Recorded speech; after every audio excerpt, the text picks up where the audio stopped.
Welcome to the blue corner for your next match, Michael Lundie.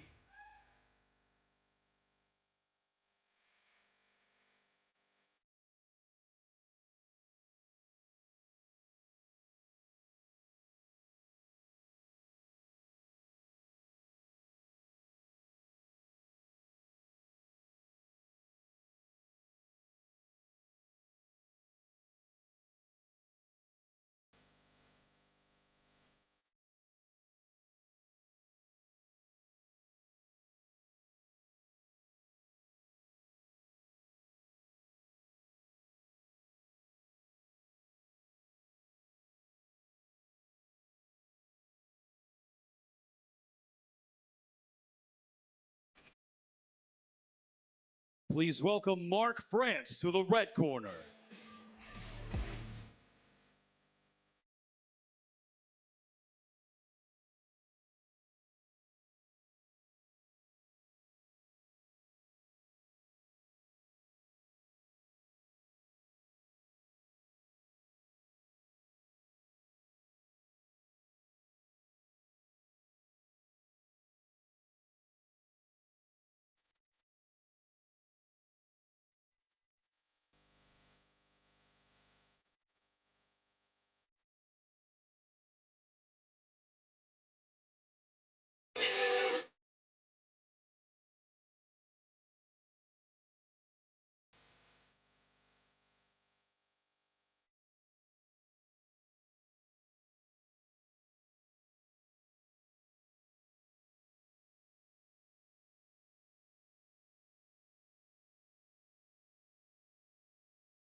The following contest is scheduled for one round with a 7-minute time limit in the black belt division at 180 pounds. Introducing to you first, fighting out of the blue corner, representing Checkmate, here is Michael Lundie. And introducing his opponent across the stage, fighting out of the red corner, representing Double Five Jiu-Jitsu out of Venice Beach, California, here is Mark France.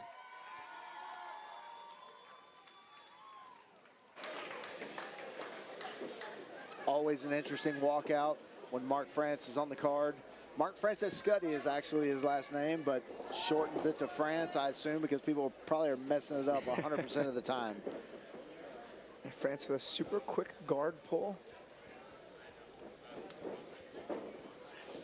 And I will tell you, it'll look like Mark is not doing much. And then all of a sudden, he's got a very slippery, very slithery game that just a sneaky, sneaky submission artist. Oh, he separated the feet. Notice France trying to get that right leg in front of his left. Ooh. Ooh. Oh man, Lundie being nice. And Mark putting his other leg underneath that leg. The toe hold is going to be very tight. He's got to cross his feet together. Oof. Oof.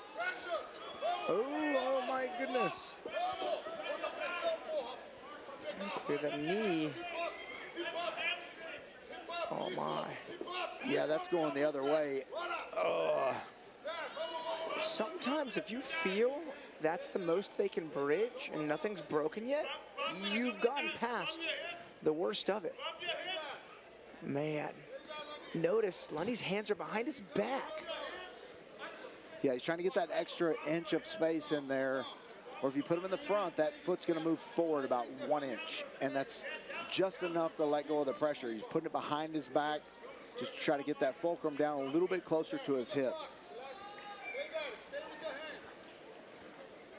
Man, I can't believe Mark didn't tap. Fred's 45 years old. Knees has seen younger days, for sure. But, I mean, he knows his limits. Being a first-degree black belt. Certainly not out of it. Yeah, if Lundie would adjust his right foot and go a little bit higher, like over the glute. Yes, sometimes you can be too deep on knee bars. And the pressure goes to like the very tip of your quad where it connects to your knee, opposed to the actual joint.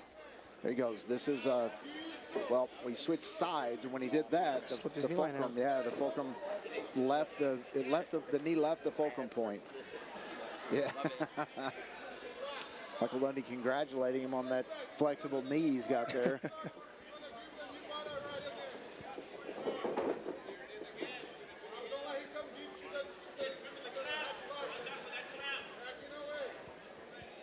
Yeah, Mark, very tricky guard play and very tricky with his hands. He's constantly moving into something.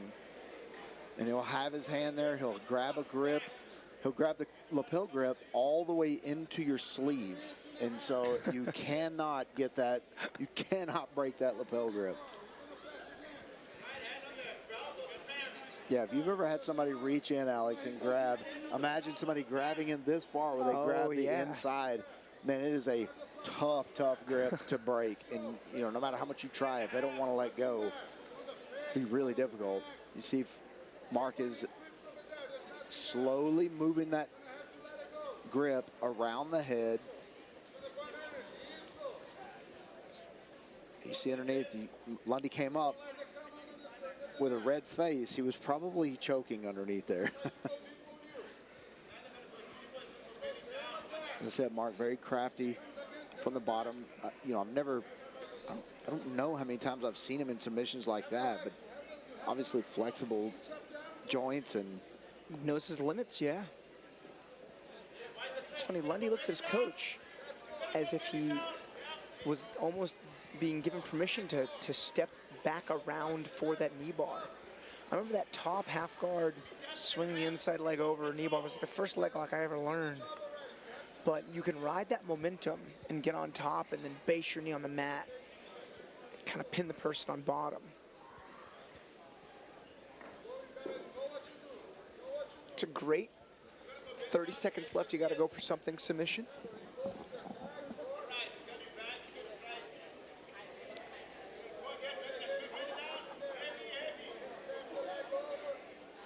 Yeah, and in that transition, whenever you're going for that knee bar, I mean, it forces your opponent to have a very conservative defense for it, because if you try to go, you go the wrong way, you go too fast one way or the other, and that knee is trapped. I mean, it's going to be bad. Yeah. I mean, I can't believe we didn't see a tap there. That's a catch. You guys are curious, like, what's the biggest catch you've seen with no tap? As of tonight, that was it.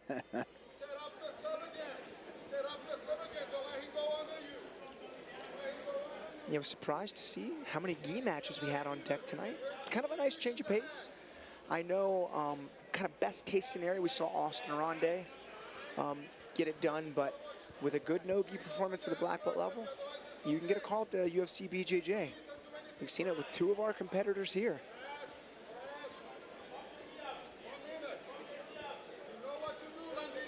Carlos Enrique, Austin Ronde, and Sebastian Orivides. Granted, he was more of a Fury fighter, but still. Yeah, Christian Guzman, you know, before UFC BJJ, the Fight Pass Invitational.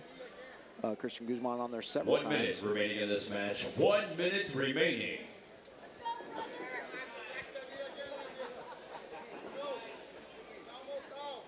I'll be honest, I was rooting for France to win by submission a little so I could interview him about the walkout. Yeah.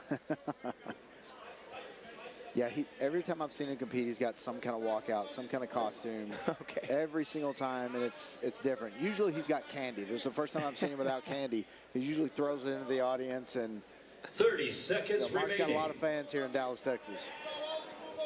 Yeah, I've not seen a walkout in SubHunter nearly as elaborate. I don't think I've ever seen a elaborate walkout here in SubHunter. He did a Game of Thrones walkout one time in a full dragon costume. No That was way. amazing. I'm a big Game of Thrones fan myself. 10 seconds. Oh, Ezekiel from inside the closed guard.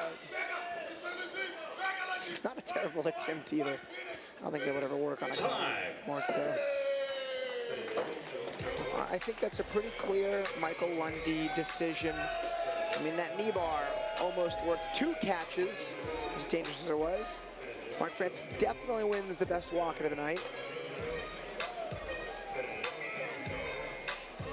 Yeah, nice transitions, nice scrambles here, right over into that knee bar. Clears that other foot. And man, I don't know how that didn't finish, but good on Mark. Let's make this official. Ladies and gentlemen, the 7-minute time limit has expired, so we go to referee Jordan Burton for your decision.